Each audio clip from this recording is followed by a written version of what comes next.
Welcome to the Maria Liberati Show, where food meets art, travel, and life. This is Maria Liberati. So what does food mean to you? Well, this week, my guests are Merriwether Vorderbruggen. He is a PhD, a forager, a chemist, a medical doctor, and he's going to share with us, Mark has been here before. He's going to share with us some tips on how to use herbs to not only make your dishes delicious, but also some healthy reasons that you should be using certain herbs. And my other guest is a spectacular artist, Randall Good. He has been recently featured in People magazine because he painted a Sistine-like chapel painting on the ceiling of a private home in Texas, and he did this during the pandemic. And Randall has done some other incredible works of art. He's truly a modern-day Renaissance artist, and you'll definitely want to stay tuned for this interview if you're an art lover. Just an incredible story, and he's getting ready to do another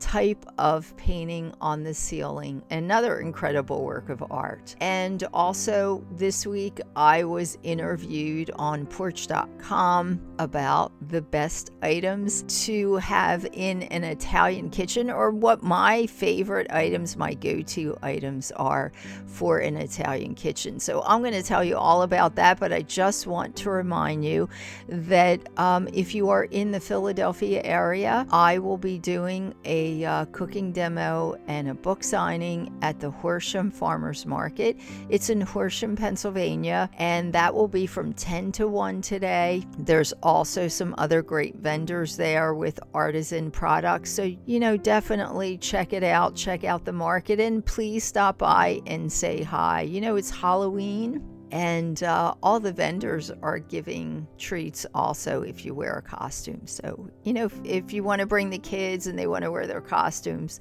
please do, and please stop by and say hi. I'd love to see you. So, as mentioned, I was asked by porch.com on the go-to items to have for an Italian kitchen. So the question was, is there a cookware item that Italian recipes would benefit from having in the kitchen? My answer is the Italian kitchen is usually filled with basic items and utensils, but nothing high-tech. In all my working and home kitchens, I always have the following items that I can't do without. These are the first items that I stock a kitchen with and then build upon this. And this is for my home or professional kitchen. A stainless steel pasta cooker with strainer to make great pasta dishes, a deep dish pan to make lasagna, a saute pan to make risotto, and also tomato sugo, a wooden spoon, a stainless steel skillet for frittatas, a cheese grater that will grate fine coarse and shaved cheese, and a wooden board for making pasta. Do you have any other go-to items that you'd like to share with us, or items that you think are really something you can't do without in your kitchen, especially if you have an Italian kitchen? If you do, please share it with us on social media, hashtag the Maria Liberati Show. If you want to share your name, where you're from, we may share that on an upcoming podcast. You can also add it to the comment section on my blog, share that, and again, hashtag the Maria Liberati Show, so we know we'll share it on one of the upcoming podcasts, and you will be entered in a giveaway for this month's drawing for a copy of one of my books. Each month at the end of the month, we usually do a giveaway, and this month we're doing a giveaway of one of my books from the Basic Art of Italian Cooking. So, please share.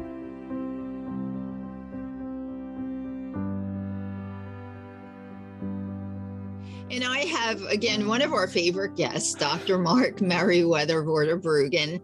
He's a forager, chemist, herbalist. Did I miss anything? Husband, father. Yes, well, they're all important things. But today, he's going to tell us about one of our favorite herbs, sage, and possibly another too, rosemary. So tell us about sage. Are there different varieties of sage? So yeah, yes and no. There is the Salvia officinalis, which is the traditional culinary sages, but there are other plants that are called sage that are close relatives. But usually in your kitchen, if you are using sage, you are using that one specific species. Okay. And that is the traditional culinary sage. But like with so many culinary spices, their original use was medicine. And they just happen to taste good. They go well with chicken, things like that. So they thought, let's just keep including this. And yeah, and sage is so wonderful as both a spice and its medicinal and health properties that it's something I try and have every day. Oh, really? So tell me more. Okay. So like the big thing. So when you think of sage, the name really comes from the wise people, the scholars and so forth. And they would drink a lot of sage tea as they were doing their studies because it helps a lot with the brain, among other things. Wow. So it's really cool. There are some compounds in sage that block the breakdown of the neurotransmitter acetylcholine, depending on how you want to say that. Yes. And so the acetylcholine is very important for memory, recall, so not just memorizing things, but bringing it back out of the memory. Yes. Problem solving, cognition, pretty much any sort of mental activity. Wow. Sage helps with that. Before I came out with the brain pill, which includes sage and a few other things in there, I would put about an eighth of a teaspoon of sage in my coffee grounds every morning for making my pot of coffee and take the sage that way. It's a slightly acquired taste, and I just like black coffee and then with the sage in it, and it was fine. If you put cream or sugar, that sort of stuff, you won't even notice it. Oh, but it's a great way of just getting the sage every morning. Make sure you get that in your, that's definitely a good way. I started doing, sometimes I'll do ground turmeric too. Ooh, yep. But ground turmeric and sage, because you can't really taste it. And at least I make sure if I don't put it in something, I'm getting it. So that's a great idea. But sage is also good. I love it in bean soup. I always throw a couple of leaves in the bean soup, dried leaves, obviously. And, let that cook in there and it really gives it a lot of flavor. So that's why then it's called sage, because it's the people that used to drink it. Right. It was their secret weapon for being smarter than everyone else. Yes. So, and being smart nowadays is a good benefit. It is it still definitely is. So. a good thing. Definitely. But as far as sage, that's really just the start of its benefits. Another really important thing for a lot of people is just 1 teaspoon of dried sage a day. Like I said, what I'm putting in my coffee gives you 10% of the vitamin K that you need every day. So that's particularly good for bone strength. And if you have any weak bones or low bone density, things like that, sage is going to help. Wow. And that's a teaspoon, did you say? Yeah, just 1 teaspoon. And what's nice is usually if you're making just sage tea, not even mixing it in with your coffee, but sage tea, you just go with 1 teaspoon of dried sage and a cup of hot water and drink like 1 cup of that a day just to have a nice, so you can tap the mental abilities. Yes. But among the other things you're getting when you're doing that, you're getting over 160 different antioxidants. Oh my goodness. So you're getting a whole plethora of these different antioxidants that have all sorts of beneficial properties in your bodies. Yes. One of the ways you can think of antioxidants, and I'm going to dance along the edge of the FDA here. Yes.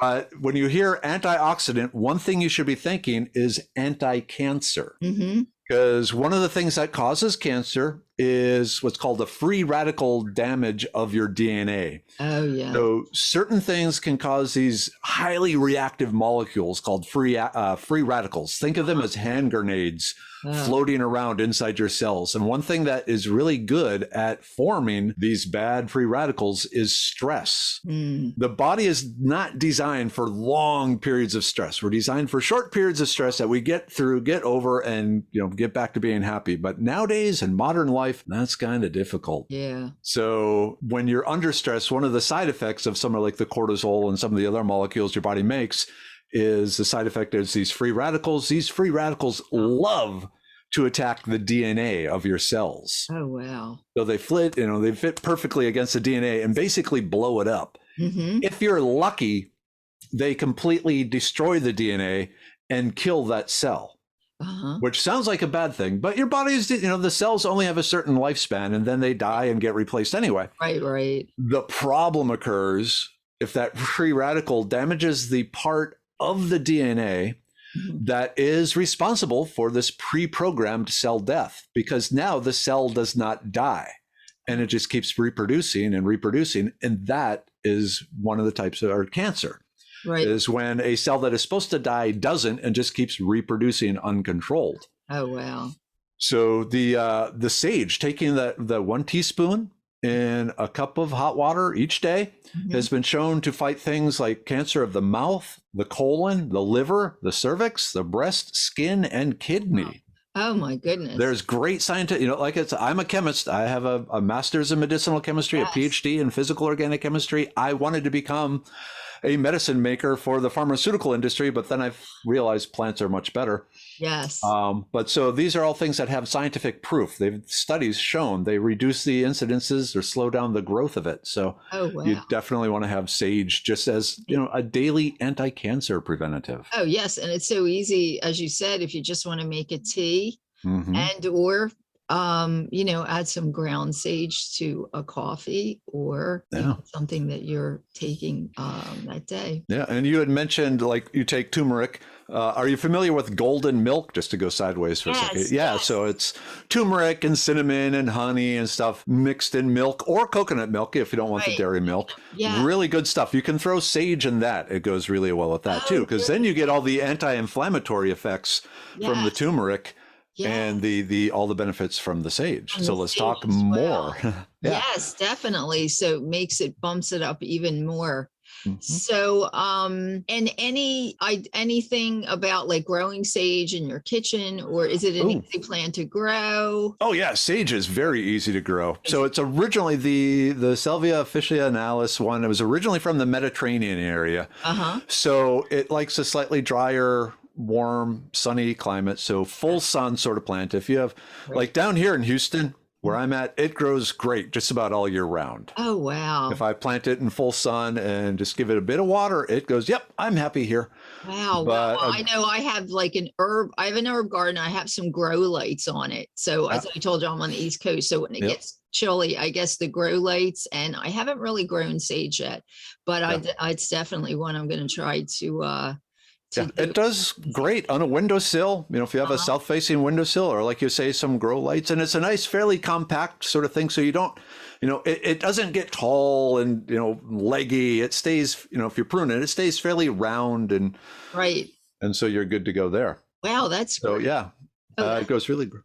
That's great. So sage. So I know we still have some time, and it's it actually is Italian American Heritage and Cultural Month. So you had mentioned this herb rosemary, and rosemary, is used in tons of Italian dishes and recipes.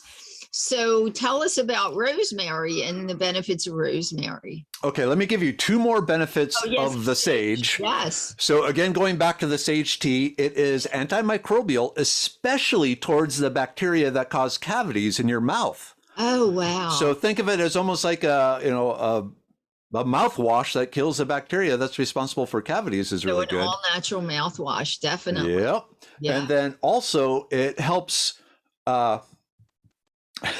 I'm getting ahead of myself. So it helps reduce blood sugar. And also improves your sensitivity to insulin. So if you're having problems, so think of it as something to help with weight loss and weight control and type 2 diabetes. Yes. Jumping over to rosemary now, it has a lot of the similar compounds. They're fairly closely related. Right. And so they have, rosemary has all the powers of sage as far as memory, recall, cognition, all that sort of thing. And in fact, the scent of rosemary has been shown to greatly increase recall. So if you're taking a test or something, you have a little bit of the rosemary essential oil dabbed somewhere that you can smell, it shows that it helps you bring stuff back out of your brain. Oh, wow. One of the things I love, there was a hotel chain I used to stay at that they had a rosemary shampoo and just, rosemary. And then my hair would smell like, this is when I had hair as long as yours. So you had And so I just had this cloud of rosemary around me, and it was so good. I know when I smell rosemary, rosemary is one of the things that I grow. When I smell that odor, it just puts me in another world. I love the odor of rosemary. And in fact, it's been shown to improve mood. There you go. And make you feel better. That's why. And so it just the scent of it again is so wonderful. It is so key. There's something in our DNA that says, yes, this plant, it makes me feel good. It helps me remember good things. It also helps reduce the cortisol. I talked about stress causing the cortisol.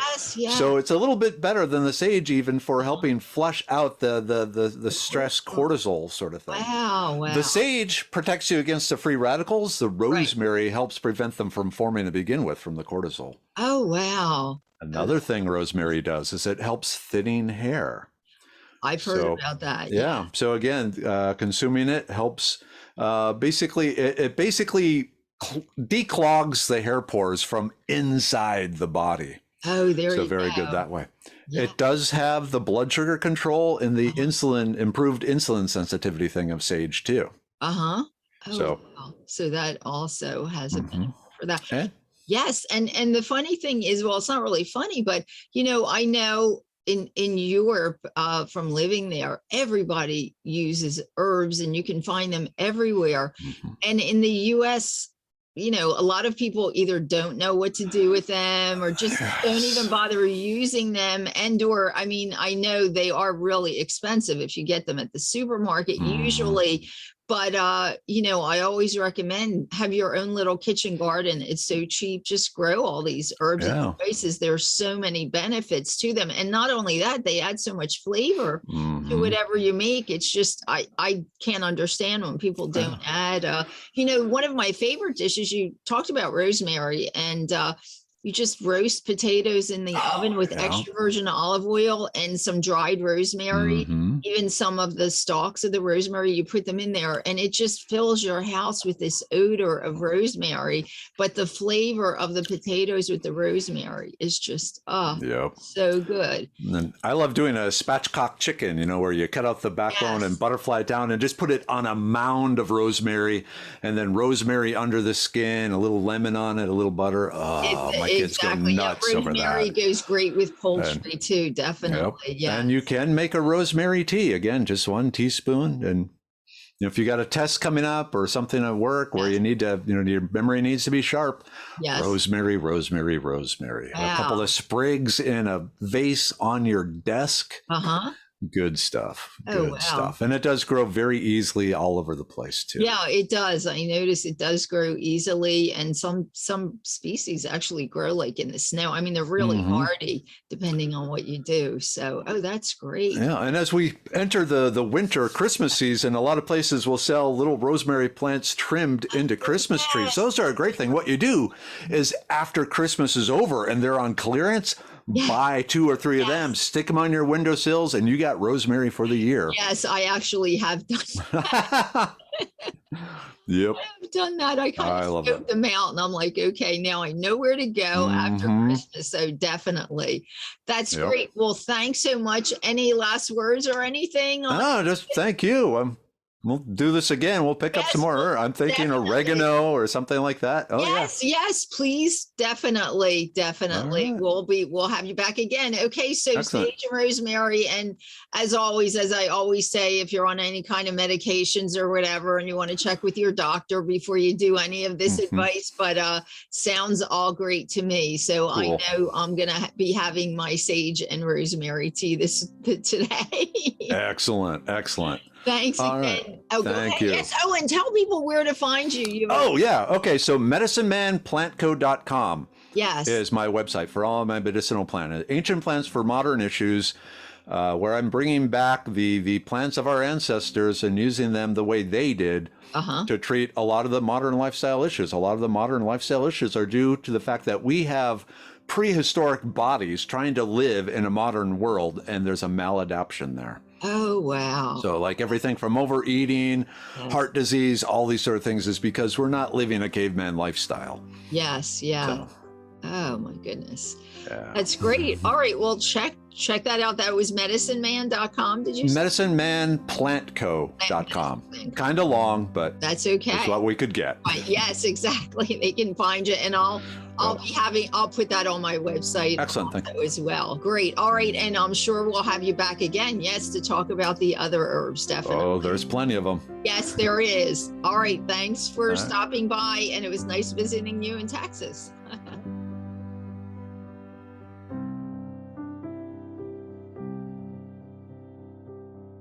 So I have as a special guest, Randall Good, who is an artist, a magnificent artist. And I especially wanted to have him on, not just because I was just so impressed with the beautiful artwork. It's so hard to find that type of artwork today. I think there's, a lot of people out there doing modern art, which I guess there's not a problem with, but I just love your artwork. But anyway, so Randall, how are you doing today? I know you're in Texas, right? I am in Texas. Thank you, Maria. It is so great to be here. Thank you. I'm doing very, very well. A little warm because it's October and we're going to reach, 90 or something. Wow. Crazy. And I'm on the East Coast, so I'm between Philly and New York, and it's really nice. We're like at the low 60s, high 50s. So I love this fall weather. Perfect. But I just wanted to tell everyone how I initially found you, and that's because everybody in the world was talking about this magnificent Sistine like chapel that Randall did on the ceiling of someone's house, and it's kind of related to the pandemic, right? And it's sort of a feel-good type of thing. So I'm gonna let Randall tell you about this Sistine like chapel painting that he did, and it's just unbelievable. But anyway, Randall, so yes, tell us all about that. Well, thanks, Maria. Yeah, you're right. It is kind of a feel-good story because so many things came together at this absolute opportune time, if you can say that in any way when it's related to COVID. Yes. But the family that commissioned the ceiling, the Sibleys, they're wonderful, wonderful family, family of healthcare workers, and they're world travelers and art collectors. So they've been all over the world collecting art from all their trips. And they, like me, very much love Europe and especially Italy. Yes. And they had been talking for a long time amongst themselves about, would it be possible to commission, to do a ceiling like we've seen at the great palazzos and the churches and so forth, there in Rome and Florence and Venice. And we met and they asked me, they love my work. They were great supporters of my work beforehand. And they asked me if I was interested. And I said, absolutely. Yeah, this is like a dream as an artist. The dream come true. I can imagine. To get the opportunity to paint a ceiling. Yeah. So we met, we agreed on designs, and then COVID hit. So in a weird way, it was almost a blessing in the sense that so many galleries shut down. Art came to a standstill. It was really, really brutal. But I had this opportunity to be isolated in this, in this room, working on a ceiling, sort of, during quarantine, and then living out my dream. And it was, and it came together great. Really did. Wow, it's just an amazing story. So I know I also saw a write-up in People magazine about you too, that as well as everywhere on the internet about this wonderful story. So they're healthcare workers then. And well, it kind of, I guess COVID obviously not really a positive thing, but kind of, at least you made something positive out of it, you were able to do that. There wasn't much that was open. So you were able to use that time to do this Sistine like chapel painting that you did. And you probably could concentrate on it more because most of the galleries were shut down. So absolutely. Yeah, that's very, very interesting. So I know you told me that, well, how long did that take you? So actually painting time when I was actually up on the scaffolding was about 9 months. Wow. And a little over a year in preparation, the preparatory I did the drawings. I worked very much in the old master style, the old master tradition, in that I Yes. did the drawings, met with the Sibleys, they loved the composition, and then I transferred them from little small drawings, Right. about, say 14 inches by 10 inches. And I blew them up to scale. So the figures are almost life size. They're about 3/4 life size. I Right. transferred them to paper, and then I actually attached them to the ceiling and incised and etched along all of the edges. So I transferred sort of the line drawing Right. up onto the ceiling, like Michelangelo would have done with the pouncing and transferring the charcoal cartoons, or that they did, to do fresco. Now, this Yes. is oil, but it's still the Yes. same process of transferring that drawing up onto the ceiling. Uh-huh. Then, after I'd gotten that done, about 9 months of applying the oil to the ceiling, and I also, what some people don't know and don't realize is there's actually 12-karat white gold leaf up on the ceiling as well. So the halos and some of the intricate designs around the moon and in the stars is actually 12-karat white gold leaf that I put up there as well. Wow. And you told me that, because I know you and your wife have been to Italy, and you told me that you visited this chapel, Santa Felicita, in Florence, right? And I'm not Correct. familiar with that chapel, but there's so many churches and chapels all There's so over. many. So Right. it's like every little part, if anybody has been to Italy, they pop up everywhere.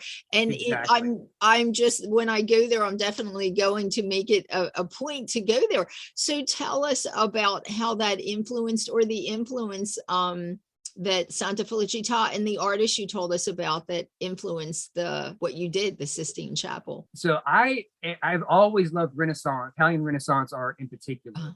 Michelangelo he's my guy. He is the pinnacle of art as far as I'm concerned. Yes. But I also studied the Italian Mannerist. I draw a lot on the Mannerist, particularly a painter named Jacopo Pontormo. And what they did very elegant compositions, and they would take the human figure, yes, and they would somewhat distort it. They would elongate it. They would make it very elegant, very thin or very muscular, and they put them in these very elegant or contorted or twisted poses. So my figure work, I draw heavily on that group of artists, in particular, this Jacopo Pontormo. So he painted this great painting, The Deposition. It's oil on panel. And it resides in the Capponi Chapel of Santa Felicita. He also painted this fresco in that chapel, and it's the Annunciation. So it's just so quiet and elegant and beautiful and ethereal. It's basically just two figures. It's Gabriel on the left side, it's Mary on the right side, and they're sort of suspended. They're just ethereal in their draperies, and the angel's kind of approaching her, and she's a little bit turned away from him.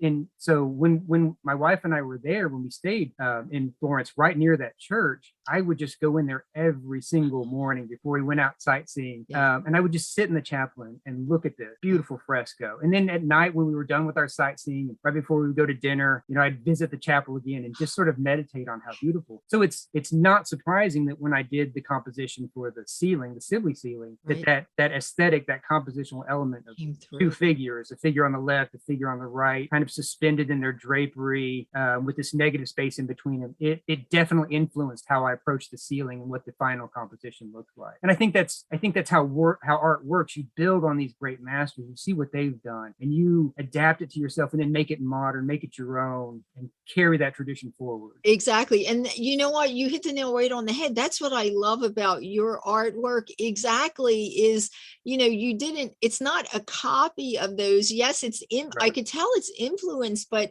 you made it your style, but it's still kind of in that style, but it's your style as well. So I guess you could say it's a modern style, but it's an updated version of the old masters. You just took, something and you updated it to your own style. That's what it is that I really love so much about your style and the paintings that you did. So we know that Michelangelo, I guess it really wasn't funny, but he was like, on his back for that whole period of time that he was doing that. And I heard all these stories about how, I don't know if he almost went blind and all kinds of things doing the Sistine Chapel. Well, I think at that time the popes were not all that nice to him either.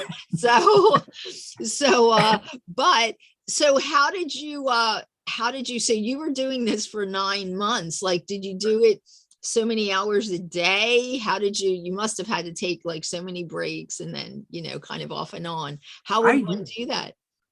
I did. It's a funny story. Well, first of all, that is the number one question I get asked all the time is, did I paint it on my back? Like, yes. And I did. And so I read about, and there are some amazing painters out there today that are doing ceiling painting. Yes. And I seen some of them that actually paint standing up. They'll stand on the scaffold, they'll bend their neck back and they'll paint. Yes. I tried that for a few days and said, no way. There was my neck was killing. I could see that really hurting your neck. Yes. It absolutely did. So I came up with this device so I could lay on my back and get up to about, 20, 24 inches, whatever that distance is, right up there next to the ceiling.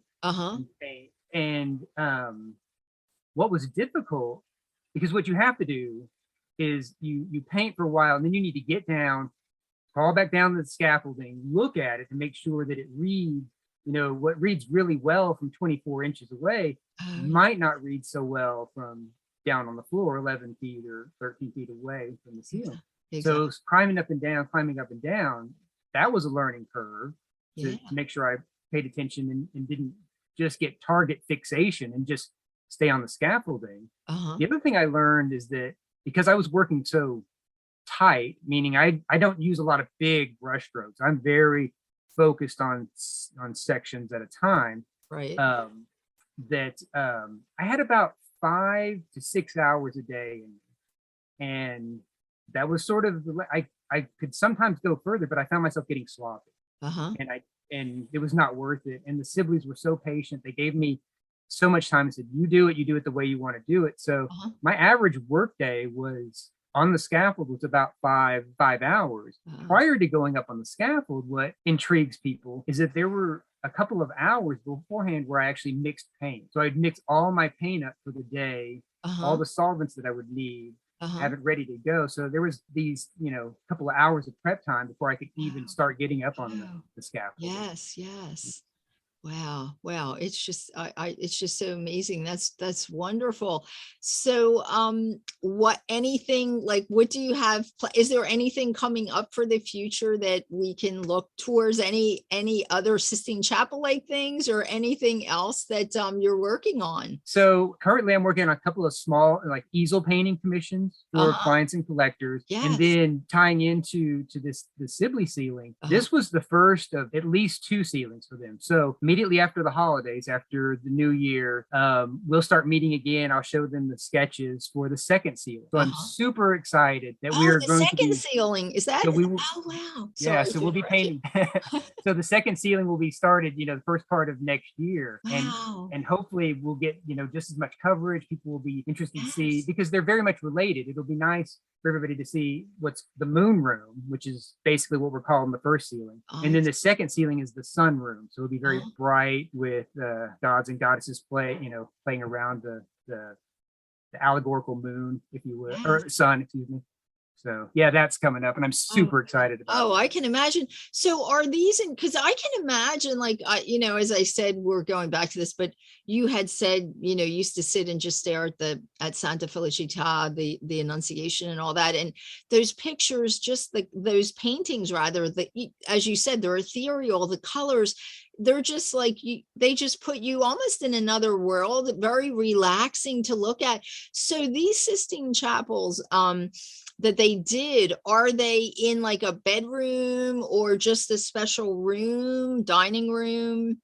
It's when you walk in their house, they are the front 2 rooms. That's what they'll be. So if you walk in, they have to the left, which is where the moon room is. It's like a very formal, not a living room. It's almost like a formal greeting room. It's got this marble, this gorgeous imported marble fireplace. It's got their collected art There's art from all over the globe. They've got a beautiful Savonarola chair from Italy. Wow. So it just looks like something from the old world. So that's immediately to the left. If you walk in and go immediately to the right is their formal dining room, and that's where the sun ceiling paint is going to be. Is going to be. Wow, that's unbelievable. I could imagine, if it's not in a bedroom, then it's a room that if you feel like just meditating and getting away, and you just go there and can just stare at that ceiling. Oh, it must be beautiful. So when do you think you'll be done that second ceiling? We'll have to have you back on. You said next year? I would love that. Yeah. So I think I'll do it a little bit quicker because this was my first ceiling painting ever. So I learned quite a bit doing this, but I anticipate that by Thanksgiving of next year, I'm hoping that it will be done. Wow. And then we'll let it dry a little bit, then we'll come back and put the varnish and protective coat on it. So, yes.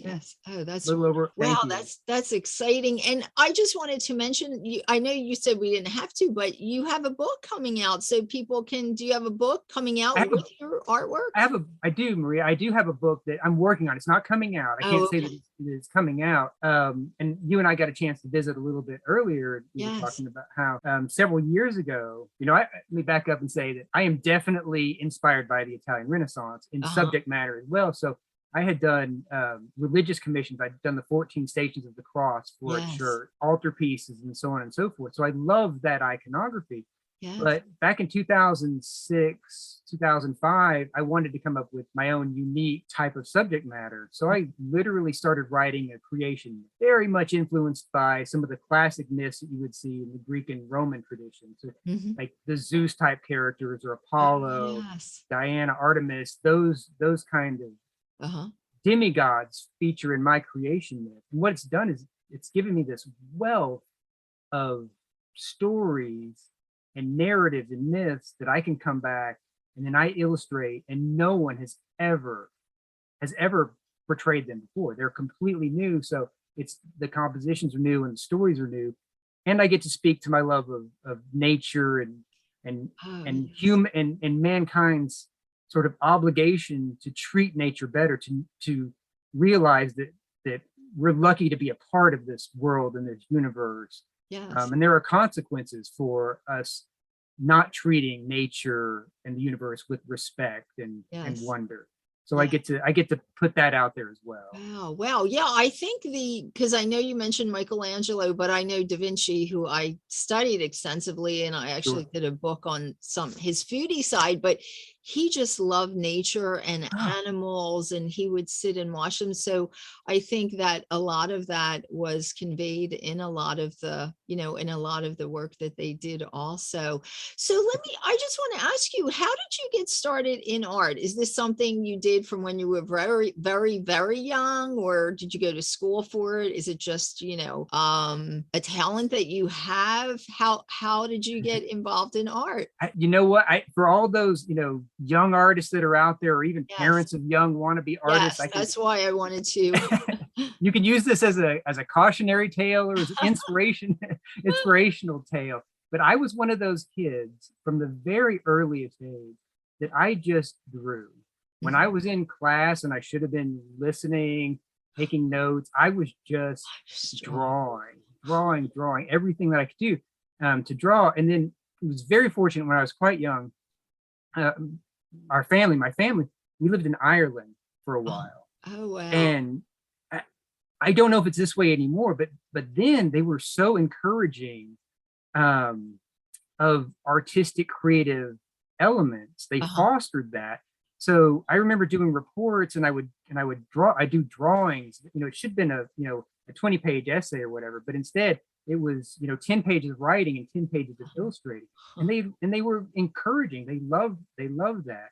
And then of course Ireland was so beautiful that I just would walk around and make sketches of the things that I saw. But I never imagined it as being a viable career. You hear, how are you going to eat? How are you going to live? Exactly. So of all things, I went to college on a baseball scholarship. I played baseball, and which was wonderful. Yeah. But the academic dean at the first school I went to, Parish Junior College, was an avid baseball fan. Uh-huh. and a great man of the world, a great man of letters and art. And he would come to all the games, and then I would go to his office after games or before class, and we would just talk about how I did at the baseball game. And then Uh-huh. we would talk about art or writing Uh-huh. or whatever, travel, and all things. He was a complete Europhile. So all things Yeah. European we would talk about. Yes. And Yes. he encouraged me. He's like, he saw some of the sketches. Uh-huh. So he encouraged me to pursue it as a possible career. And then when I went to the University of North Texas Uh-huh. for my last 3 years Yes. of undergraduate work, I studied painting and drawing and art history. There And you go. my parents were incredibly supportive, and they said, "This is your dream, go for it." That's And great. That's a great story. I'm glad. It's very inspiring too. It thank you. sounds like you had some mentors early on that really encouraged you. And I think that's really important with kids, because I think so much of the stuff that we do later in life is really formed from when we're very young. You are And so having right, these Maria. mentors that encouraged you, I think that probably really influenced your success. So that's great. That's so inspiring. No doubt about it. Yeah. That's great, Randall. So we're looking forward to the second Sistine Chapel. So please let us know all about that and anything else you're doing. And I want people to know where they can find your artwork. You have a website, right? I do have a website. It's randallmgood.com. And I would also say that currently I'm exhibiting at Justice Fine Art Gallery in Hot Springs, Arkansas. Okay. Yes. So Justice Fine Art, and then you can see my work on my website, randallmgood.com. And any of the exhibits, because I noticed that different your website did list the different dates of different exhibits. So any exhibits you have throughout the year are probably on your website then? Exactly. And then I'm not the best social media person, but I do Instagram. So Randall M. Good at Randall M. Good. Is that right? Yeah. So I'll post about that there as well. Oh, that's great. Yes. And I, recommend to anybody, please, check out Randall's website, and such beautiful artwork, really, really beautiful artwork. Thank you so much for being here, and much success. And I look forward to having you on again next year. You're going to tell us all about the second Sistine Chapel. I look forward to it. Thank you, Maria. Thank you so much. Thank you. Thanks for listening to the Maria Liberati Show, where food meets art, travel, and life. This is Maria Liberati. What does food mean to you? I'd like to thank my producer, Brittany Rozelle, for this week's broadcast, and also my special guest, Mark Merriwether Vorderbruggen, and artist Randall Good. And hope you stop by to the Horsham Farmers Market this Sunday, October 31st from 10 to 1. Stop by and say hi. I'll be doing a book signing and cooking demo, and there'll be a lot of things going on there for Halloween. Lots of great artisan products.